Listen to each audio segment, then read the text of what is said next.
Кыздарыбыз эмне үчүн кытайлыктарга эрге тийип атат десеңиз, биринчиден кытайлык эркектер акчасын көп деңгээлин аялына берет экен. Үй иштеринде ар дайым жардам берет экен, тамак кылат экен, чайын коет экен. Постель бул жууп коюш маселелери, кир жууп коюш маселелери бардыгында киришет экен, жардам берет экен.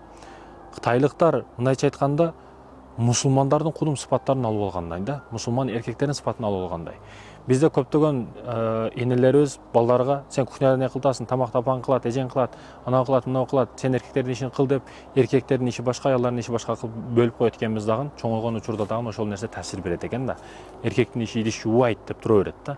Жок, идиш жууганга дагы ушу кийим тигиш маселелери болобу, бардыгына сен жардам беришиң керек, кылышың керек. Бул себеби бул кытайлыктар кылды эмес, бул пайгамбар саллаллаху алейхи үйрөтүп кеткен бул маселени. Бардык маселеде жардам берет экен, а? Ошондуктан аялыңызга мээримдүү болуңуз, боорукер болуңуз. Бирок кытайлыктарга тийдиңиз, мисалы бир кыргыз кызы тийди. Макул 10 жыл бактылуу болуңуз, 10 жыл сизди карады, 10 жылдан кийинки результат кандай болот? Сиз азыр ошондой жашап атасыз, кийинки жылдарычы, 10 жылдан кийинки убакытчы. Макул бул дүйнөдө ошондой жакшы жашап өтүп кеттиңиз, бирок сиз мусулмансыз го, акыретте суроо жоогуңуз кандай болот? Өмүр бою никесиз мына менен сойкулук кылып өлүп кетти дегени бул кандай нерсе, жаман нерсе.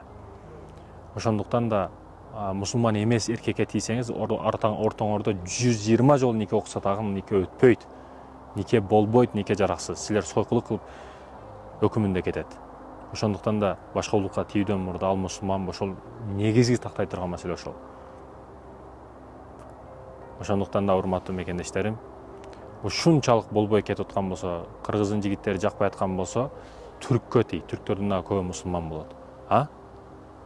Ушунчалык байлар, түрктөрдө да байлары толтура. Арабтарга тий, арабтар ол шейхтер өтө көп байлуу болот, акчалуу болот. Эгер ушунчалык акчага кызыгып, өзүңдүн немеңден кеткиң келип аткан болсо. Ошондой экен, салыштыруу маселесинде да кичине акыретти биринчи орунга койгонду билишибиз керек. Кыздарыбыз акча деп бүгүн акыретти унутуп атат да.